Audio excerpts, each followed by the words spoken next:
Hello అండి, welcome to our channel. ఈరోజు మనం చికెన్ బిర్యానీ ప్రిపరేషన్ చూద్దాము. ఫస్ట్ మ్యారినేషన్కి 1 kg చికెన్లో కొంచెం ఉప్పు, ఆ 1 kg చికెన్కి సరిపడినంత ఉప్పు అండ్ నెక్స్ట్ కారం తీసుకోవాలి. కారం మనం ఎంతైతే స్పైస్ తింటామో ఆ స్పైస్ని బట్టి కారం తీసుకోవాలి. అండ్ కొంచెం పసుపు తీసుకోవాలండి. తర్వాత అల్లం వెల్లుల్లి పేస్ట్ కొంచెం మ్యారినేషన్లోనే వేసుకుంటాము. తర్వాత కూడా ప్రిపరేషన్కి కూడా అల్లం వెల్లుల్లి పేస్ట్ వాడతామండి. ఇందులో కొంచెం 1.5 టేబుల్ స్పూన్ తీసుకున్నామండి. నెక్స్ట్ పుదీనా యాక్చువల్గా రైస్ ఉడికిన తర్వాత కొంచెం పెద్దగా ఉంటే అవి పిల్లలు తినరు, దాన్ని పక్కకు తీసేస్తారని చెప్పి దాన్ని కట్ చేసి వేస్తున్నానండి. పుదీనా. ఆ తర్వాత కొంచెం కొత్తిమీర తీసుకుందామండి. ఇది మొత్తం మ్యారినేషన్ ప్రాసెస్లో యూజ్ చేస్తామండి. నెక్స్ట్ ఉల్లిపాయలు నిలువుగా కట్ చేసుకున్న ఉల్లిపాయలు కొన్ని వేసి మ్యారినేట్ చేసుకుంటాము. ఆ తర్వాత పచ్చిమిర్చిని కట్ చేసి ఒక్క పచ్చిమిర్చి వేసానండి. పచ్చిమిర్చిని కట్ చేసి 2 halves చేసి వేసానండి. నెక్స్ట్ ఈ మ్యారినేషన్కి మనకి పెరుగు అయితే అవసరం అవుతుంది. ఈ పెరుగుని మనం ఇందులో యాడ్ చేసుకుంటాము. ఒక 3 స్పూన్స్ ఆఫ్ పెరుగు వేసుకుందాము. 3 స్పూన్స్ పెరుగు వేసుకుందాము. ఈ మొత్తాన్ని బాగా మనము మ్యారినేషన్ కోసం ప్రిపరేషన్ అండి, మ్యారినేట్ చేసుకోవడానికి దాన్ని బాగా మిక్స్ చేసి అన్నీ బాగా మిక్స్ అయిన తర్వాత ఒక 1/2 hour వచ్చేసి మనం దీన్ని ఫ్రీజర్లో పెట్టాలి. ఇందులో మనము నిమ్మకాయ రసం కూడా యాడ్ చేయాలండి.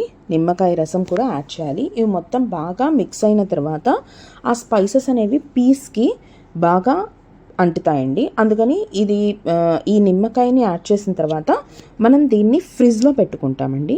ఒక 1/2 hour వచ్చేసి ఫ్రీజర్లో మనం దీన్ని మ్యారినేట్ చేసుకుంటే బాగా ఆ స్పైసెస్ అనేవి పీస్కి బాగా అంటి పీస్ వచ్చేసి మంచి టేస్ట్ అయితే వస్తుంది.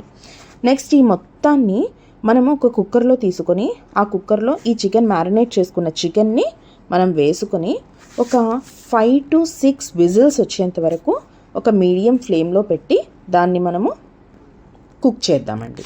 ఈ పీసెస్ అనేవి మనకి మెత్తగా అవుతాయి అండ్ ఆ సాఫ్ట్నెస్ అయితే మంచిగా వస్తుంది. ఈ స్పైసెస్ అనేవి బాగా దానికి తగులుతాయి. అండ్ అందులో కొంచెం అయితే నూనె వేసుకొని కుక్ చేసుకుందామండి. కొంచెమే నూనె వేసానండి. అయిపోయింది. ఇప్పుడు మనము 1 kg రైస్ తీసుకున్నామండి. 1 kg రైస్ తీసుకొని దీన్ని మనం సోక్ చేసుకుందామండి. వాటర్లో సోక్ చేసుకుందాం. కొంచెం బాగా వాష్ చేసి దీన్ని వాటర్లో సోక్ చేసుకుందాం. ఇంకా నెక్స్ట్ మనం ప్రాసెస్లోకి వెళ్ళిపోవచ్చు. ఒక కుక్కర్ తీసుకున్నానండి. ఆ కుక్కర్లో ఆయిల్ హీట్ చేశాను. ఆయిల్ హీట్ చేసిన తర్వాత ఆనియన్స్ మనం తీసుకొని దాన్ని బాగా ఫ్రై చేయాలండి. గోల్డెన్ కలర్ వచ్చేంత వరకు మనం దాన్ని ఫ్రై చేయాలి. మన టోటల్ బిర్యానీ టేస్ట్ కానివ్వండి, మనకి మంచి టెక్స్చర్ రావాలన్నా ఏదైనా ఫస్ట్ స్టెప్ ఇదేనండి. ఫస్ట్ బేసిక్ స్టెప్ ఇదే. ఈ స్టెప్లోనే అంత టేస్ట్ అనేది వస్తుంది. మనకి ఆనియన్స్ ఎంత గోల్డెన్ కలర్లో మంచిగా ఫ్రై అయిన తరువాత మనము అల్లం వెల్లుల్లి పేస్ట్ వేసుకున్నాము. అల్లం వెల్లుల్లి పేస్ట్ అండ్ ఉల్లిపాయలు మనకి మంచిగా ఫ్రై అవ్వాలండి. అవి మంచిగా ఫ్రై అయితేనే మనకి ఆ స్మెల్, ఆ ఫ్లేవర్ అనేది మనకి అప్పుడే గుమగుమలు వచ్చేస్తూ ఉంటాయి. ఇదే మంచి బేసిక్ స్టెప్ అండి. దీన్ని బాగా ఫ్రై చేసుకుని కొంచెం స్లోగానే చేసుకోవాలి దీన్ని, లేకపోతే అడుగంటిపోతుంది. దాన్ని ఎప్పుడు కొంచెం కలుపుతూ ఉండి ఫ్రై చేసుకోవాలి. చూడండి, దాని టెక్స్చర్ చూస్తుంటేనే చాలా ఎమ్మిగా అనిపిస్తుంది. ఆ తర్వాత ఇప్పుడు మనము దీనికి కావాల్సిన నెక్స్ట్ ఇంగ్రీడియంట్స్ని యాడ్ చేసుకుందాం. ఇక్కడ పుదీనా కొంచెం, కొత్తిమీర, పచ్చిమిర్చి, టొమాటోలు అందులో వేసి బాగా కుక్ అవ్వనివ్వాలండి. ఇవి బాగా కుక్ అయితేనే మనకి మంచి టేస్ట్ అయితే వస్తుంది. ఎప్పుడు తిప్పుతూ ఉండాలండి, లేకపోతే అడుగంటిపోతుంది. అప్పటికే కొంచెం నాకు ఇదైందండి. చూడండి, ఇది మంచిగా మెత్తపడిన తరువాత ఈ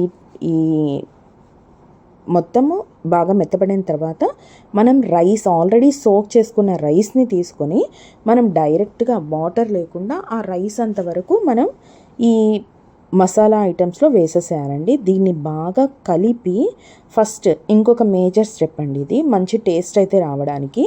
ఎవరికి రాని వాళ్ళకి ఈజీగా ఇలా చేసుకుంటే చాలా అంటే చాలా టేస్ట్ వస్తుందండి. అందులో ఆ మసాలా మనం ఏదైతే ఫ్రై చేసుకున్నామో ఆ మసాలాలో జస్ట్ రైస్ వితౌట్ వాటర్ మనం రైస్ తీసేసుకొని దాంట్లో బాగా కలిపి కొంచెం సేపు ఉంచేస్తే అది ఆ స్పైసెస్ అనేవి దానికి బాగా ఇదవుతాయండి. ఒక 5 మినిట్స్ అయితే ఒక 5 మినిట్స్ సిమ్లో పెట్టేసి వదిలేసేయాలండి. ఆ తర్వాత నేను పక్కనే వాటర్ హీట్ చేసుకున్నానండి. ఒక్క గ్లాస్ ఆఫ్ రైస్కి 1.5 glass of water 1.5 glass of water అయితే తీసుకున్నాను. 4 గ్లాసెస్ ఆఫ్ రైస్ అయితే తీసుకున్నాను. 6 గ్లాసెస్ ఆఫ్ వాటర్ అయితే తీసుకున్నానండి. దీన్ని సపరేట్గా నేను ఆల్రెడీ హీట్ చేసుకున్నాను పక్కన. ఈ హీట్ చేసిన దాన్ని త్వరగా అయిపోతుందండి, అందుకోసము ఆ హీట్ చేసుకున్న వాటర్ని డైరెక్ట్గా ఒక 5 మినిట్స్ మనం రైస్ వేసి ఉంచాం కదండి, అందులో డైరెక్ట్గా వాటర్ వేసి ఇప్పుడు మనము లిడ్ పెట్టేసామండి. ఒక్క విజిల్ వచ్చేంత వరకు ఉంచితే చాలు. మొత్తం అయిపోయిందండి. ఇప్పుడు ఒక్క విజిల్ వచ్చేసింది. ఆ తర్వాత రైస్ చూడండి మనకి ఎంత ఎమ్మీగా ఉందో. చాలా అంటే చాలా మంచిగా కుక్ అవుతుందండి. మనకి ఆ మెతుకు కూడా చాలా మెత్తగా కుక్ అవుతుంది. అండ్ ఎక్కడ మెతుకులు అనేవి విరగకుండా మంచిగా అలానే ఉన్నాయి చూడండి. 1 గ్లాస్ ఆఫ్ రైస్కి 1.5 గ్లాస్ ఆఫ్ వాటర్ వేయండి.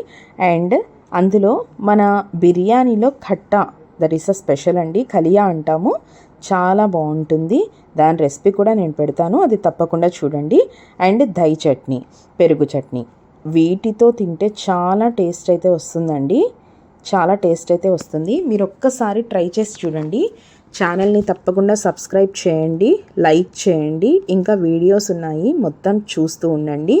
ఒక్కసారి ట్రై చేసి కామెంట్ అయితే చేయండి ఎలా వస్తుందో టేస్ట్. చాలా బాగుందండి. అన్ని స్పైసెస్ అనేవి మంచిగా ఉన్నాయి, దానికి మంచిగా సెట్ అయ్యాయి. అండ్ ఒక్కసారి మీరు ట్రై చేస్తే తెలుస్తుంది. Thank you very much. తప్పకుండా మా ఛానల్ని సబ్స్క్రైబ్ చేయండి.